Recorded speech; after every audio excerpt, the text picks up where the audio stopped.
દિલ્હીમાં હચમચાવી નાખતો બનાવ બન્યો। વહેલી સવારે એક મકાનમાં એસીમાં બ્લાસ્ટ થયો, જે બાદ આગ લાગતા 9 લોકોના મોત થઈ ગયા। વિવેક વિહાર વિસ્તારમાં એક મકાનમાં બનાવ બન્યો। આ બનાવમાં 4 થી 6 લોકોને હોસ્પિટલ દાખલ કરવામાં આવ્યા। ફાયર કંટ્રોલ રૂમને સવારે લગભગ 3:45 વાગે આગ લાગવાની જાણ થઈ હતી, જેને પગલે 14 ફાયર બ્રિગેડની ગાડીઓ ઘટનાસ્થળ પર પહોંચી બચાવ કામગીરી શરૂ કરવામાં આવી।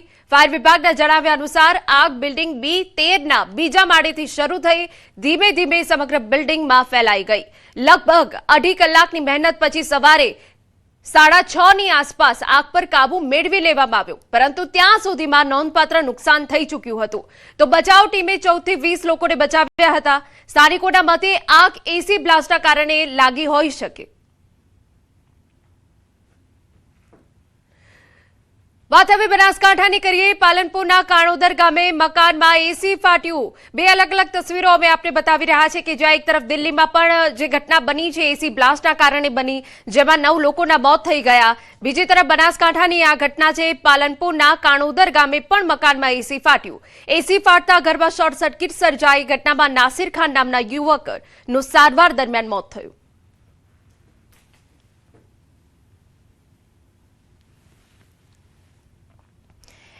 MF Dastur chief fire officer આપણી સાથે જોડાઈ ગયા છે। પૂર્વ ચીફ ફાયર ઓફિસર, તેમની પાસેથી વાત કરીએ।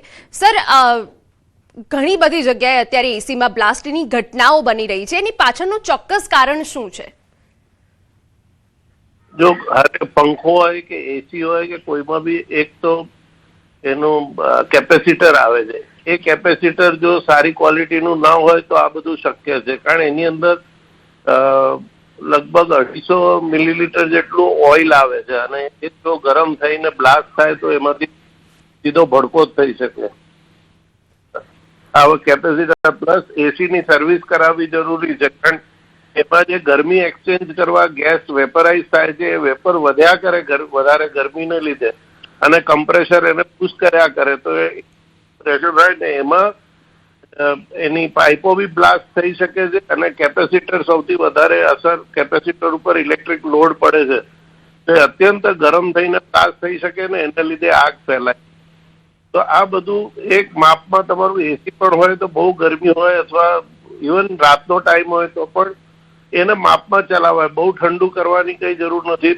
25 ડિગ્રી કે 26 ડિગ્રી રાખો તો ઇકોનોમિકલ બી પડે અને આવો કોઈ ઘટના ન બને। બિલકુલ સર, બે એવી ઘટના બની છે, દિલ્હીમાં પણ બની, બનાસકાંઠામાં પણ બની કે જ્યાં નિર્દોષોના જીવ એસી બ્લાસ્ટના કારણે ગયા છે। આપ લોકોને શું સલાહ આપવા માંગશો આ કાળઝાળ ગરમી વચ્ચે જ્યારે એસી ચલાવતા હોય ત્યારે?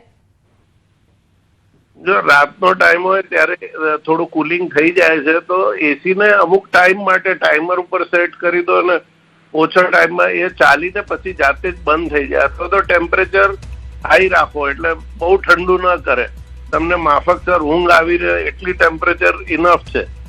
તો ઘણા લોકો એટલા લો ટેમ્પરેચર 18 ને 19 ને 20 એવી ટેમ્પરેચર રાખતા હોય જે બહારની ટેમ્પરેચર કરતા ઘણી ઓછી હોય ને એમાં એની ઉપર લોડ પડે છે ને જો કેપેસિટર તમારા ઇન્ડોર યુનિટમાં હોય તો બહુ મોટી તકલીફ સર્જાઈ શકે। સીધો બ્લાસ્ટ થાય એટલે આગ જ તમારા ઘરની અંદર ફેલાય, એટલે એ બહુ ધ્યાન રાખવું જરૂરી। ક્વોલિટીના બ્રાન્ડેડ ને એનો ટેસ્ટ પછી એને કર્યા પછી એની ટેસ્ટ લઈને પછી કરું। બિલકુલ સર, હવે સવાલ એક થાય કે જે રીતે એસી બ્લાસ્ટનો સીધો સંબંધ શું ગરમી સાથે છે અને રાત્રે જ આ પ્રકારની ઘટનાઓ કેમ બને છે? સર, ઘરની અંદર સૌથી લાંબો સમય દિવસ કરતા પણ અને ટેમ્પરેચર શું કે આખી રાત ચાલ્યું હોય તો કેપેસિટર ખૂબ જ ગરમ થયું હોય, કારણ વોલ્ટેજ ફ્લક્ચ્યુએશન થતા હોય ને મોટરને કમ્પ્રેસર સ્ટાર્ટ સ્ટોપ કરવામાં કેપેસિટરની મહત્વની ભૂમિકા હોય છે। એટલે બધું ધ્યાનમાં રાખીને તમે ચાલો કે સૌથી વધુ લોડ કેપેસિટર પર પડે છે, એની અંદર ઓઇલ હોય છે, બ્લાસ્ટનું કારણ બને છે અને પછી આજુબાજુનું વાયરિંગ હોય સળગી આખા બિલ્ડિંગમાં આગ ફેલાવે। બિલકુલ આભાર અમારી સાથે વાત કરવા બદલ.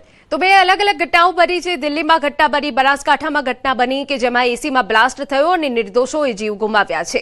એટલે આપે હવે એસી જ્યારે આપ શરૂ કરો છો તો સાવચેતી રાખવી જરૂરી છે, કેમ કે બહાર જે ટેમ્પરેચર છે એ હાઈ છે.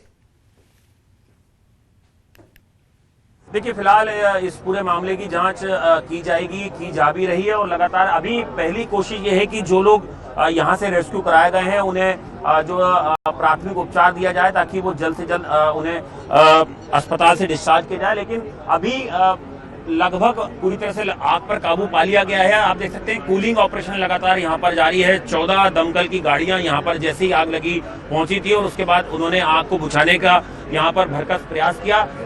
लेकिन जैसा कि मैं लगातार बता रहा हूँ कि बहुत ही दर्दनाक हादसा है, क्योंकि लोग सो रहे थे जिस दौरान ये आग लगी और बहुत लोग ऐसे थे जिन्होंने अपनी जान बचाने की कोशिश भी की, लेकिन वो इस बिल्डिंग से बाहर नहीं निकल पाए। સમાચારમાં વાત હવે દ્વારકાની કરીએ. જિલ્લામાં નકલી ડેરી પ્રોડક્ટ્સ બનાવવાના કૌભાંડનો પર્દાફાશ થયો. ખંભાળિયાની જલારામ ડેરી પર એસઓજીએ દરોડા પાડી કાર્યવાહી કરી. ડેરીના ગોડાઉનમાં કેમિકલ અને સ્કીમ્ડ મિલ્ક પાવડરથી નકલી દૂધ અને પનીર બનાવવાના કૌભાંડનો પર્દાફાશ થયો. પોલીસ અને ફૂડ વિભાગની ટીમે 648 kilo skimmed milk powder, 15.7 kilo acetic acid સહિત 2.37 લાખ રૂપિયાની કિંમતનો મુદ્દામાલ જપ્ત કર્યો. જ્યારે 54 કિલો અખાદ્ય પનીરનો સ્થળ પર જ નાશ કરાયો. લોકોના આરોગ્ય પર જોખમ ઉભું કરનાર ડેરી સંચાલક કેતન આસાણી સામે ગુનો નોંધી એસઓજીએ કાર્યવાહી કરી. 2,37,500 રૂપિયાની કિંમતના મુદ્દામાલ છે એ ફૂડ એન્ડ ડ્રગ વિભાગ દ્વારા સીઝ કરવામાં આવેલ છે. તેમજ 54 કિલો જેટલો 19,000 રૂપિયાની કિંમતનો પનીરનો જે જથ્થો છે એ અખાદ્ય ગણી અને નાશ કરવામાં આવેલ છે. કબજે કરેલ તમામ મુદ્દામાલના સેમ્પલો લેબ ટેસ્ટ સારું મોકલી આપવામાં આવેલ છે, જે બાબતે ફૂડ એન્ડ ડ્રગ વિભાગ દ્વારા આગળની કાર્યવાહી હાથ ધરવામાં આવેલ છે. અમારા સંવાદદાતા મુકુંદ વધુ વિગતે વાત કરવા જોડાયા છે. મુકુંદ, શું વિગત આપની પાસે? જી, વાત કરવામાં આવે તો દેવભૂમિ દ્વારકા જિલ્લાના ખંભાળિયામાં ભેળસેળ ડેરી ઉત્પાદનનો મોટો પર્દાફાશ એસઓજી દ્વારા કરવામાં આવ્યો છે.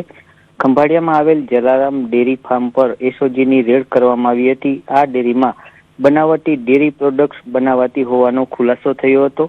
દૂધ, દહીં, પનીર, શ્રીખંડ સહિત 6 સેમ્પલ લેવામાં આવ્યા હતા. અંદાજિત 54 કિલોથી વધુનો અખાદ્ય પનીરનો જે જથ્થો છે તે જથ્થો નાશ કરવામાં આવ્યો હતો. ત્યારે મિલ્ક પાવડર અને એસિટિક એસિડ સહિત 2,37,000નો મુદ્દામાલ સીઝ કરવામાં આવ્યો છે. માનવ આરોગ્ય સાથે ચેડા કરનાર ડેરી માલિક સામે પણ એસઓજીએ કાર્યવાહી હાથ ધરી છે. જી, બિલકુલ, આભાર.